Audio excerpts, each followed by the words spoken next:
Welcome to JoyTalk Radio. Welcome to JoyTalk Radio. Welcome to JoyTalk Radio, where we come together to change the world by challenging ourselves, our beliefs, and our systems to get better results for generations to come. So let me talk about the Whatcom County Jail Trauma Chart that I created after I synthesized all this data and put in my head. I started to realize after all these 79 different interviews that there was a block. There was a place where people could talk to me about what happened easily before the 911 call. And they could easily talk to me about what happened, not easily, but it was a normal conversation. It was more or less a normal conversation about once they were arrested and in jail, they could more or less tell me what had happened to them and where they had problems. On this big map that I did on the wall, I was able to track where people would have problems at bail, or they would have problems at arraignment, or they would have problems because they didn't get to talk to their public defender right away. You know, there were this sequence of things that happened. And because I had sat in court with many people, I'd done case management work with them, I had done court navigation work with them, and because I had talked to so many professionals who were part of the system, I knew that most people believed that the people who were going through the system were mentally ill, or they'd had addiction problems, or they had adverse childhood experiences. There was something wrong with them before they even got into the system, or why would they have been arrested? And I didn't realize that one of my biggest blind spots is that I had taken on the same blinders that all the people in the system, including all the judges and these people who had talked, they all just assumed that people were mentally compromised just simply because they were in the system, you know, that they had this pre-existing condition. I did not recognize that there was a big difference to people being able to talk to me rationally about what happened once they got in the system and they had to deal with the court and they had to deal with the consequences and they had to deal with punishment. There were people that I was talking to who were valedictorians from school. There were people who had degrees. There were people who were perfectly fine in business. But when I tried to talk to them about what happened to them that put them in the jail in the first place, it's like people would check out. They couldn't have the conversation. You know, it's like they would go, I don't want to talk about it.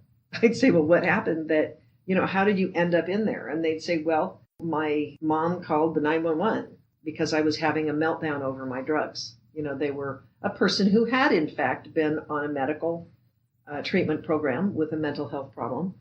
And the doctors that had them on the mental health medicine had changed their medicine, and they told the parents or they told their family member that if the person has a problem, just call 911 and a medical professional will come help them. So they did that. I had several people who that happened. And yet, when the medical professional was called, the health professional wasn't the one that was called and showed up. It was a sheriff who showed up, or a police officer who showed up. So the odd thing is that they would call 911 for help instead of the medical person coming to help them with the upset because they were off their meds. There would be police show up.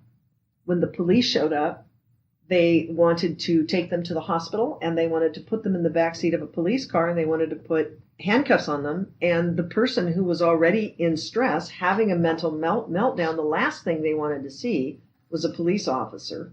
The last thing they wanted was to be put in the backside of a police car. And the last thing they wanted to do was to go to the hospital. What they wanted was help because they were having a medical problem. That sort of got my attention, and that made a little bit of understanding why people who were already mental were having problems at 911.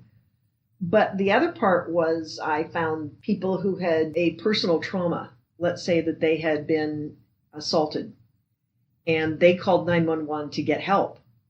And yet then they found out that they were the one that got arrested. Or people who would get in a car accident and they got knocked out and they had a problem and they called 911 to get emergency help. And then from the 911 call and the need to get help in the accident, they get arrested and taken away. And the thing that was interesting is that there was this block. And I had also picked up some of these people at the jail after they got out of jail, when they had gotten arrested on a DUI or they gotten arrested from a colleague scuffle, and I'd pick them up And I'd say, how are you? And they would look at me and they'd go, I'm okay. And I'd say, well, what happened? Do you want to talk about it? No, I don't want to talk about it. Do you know why you got arrested? No, I really don't. And I'd say, well, you want to tell me what happened? I mean, these are some of these people were people I had built a relationship with, and I wanted to know. And no one really wanted to talk about what happened inside the jail. No one really wanted to talk about what happened at the 911 call. No one really, it's like there was this block, this blind spot in there. And I just noticed it, you know? And so I kept talking to more and more and more people. And finally, I realized that it was easier for people to talk about what happened afterwards. They were able to give me long lists of how much it cost them, what had happened to their family, how they lost their job, all these other side effects. But it was the time in between the 911 call and going into the jail, being booked into the jail before they ever even talked to the public defender that I started to pay attention to, because it was there that I would get all these different kinds of information. So what I want to talk about here is what happens from at the incident, at the time of an arrest, at the time of being jailed, and at the time of finally going to arraignment and finally getting their public defender for the first time. And what I learned is that there's sometimes as much as 72 hours from the beginning of a 911 call to what happens before they even go to court. And by the time they go to court with the public defender, that's the first time that they really find out from the prosecutor exactly what they're charged with, how much their bail is going to be.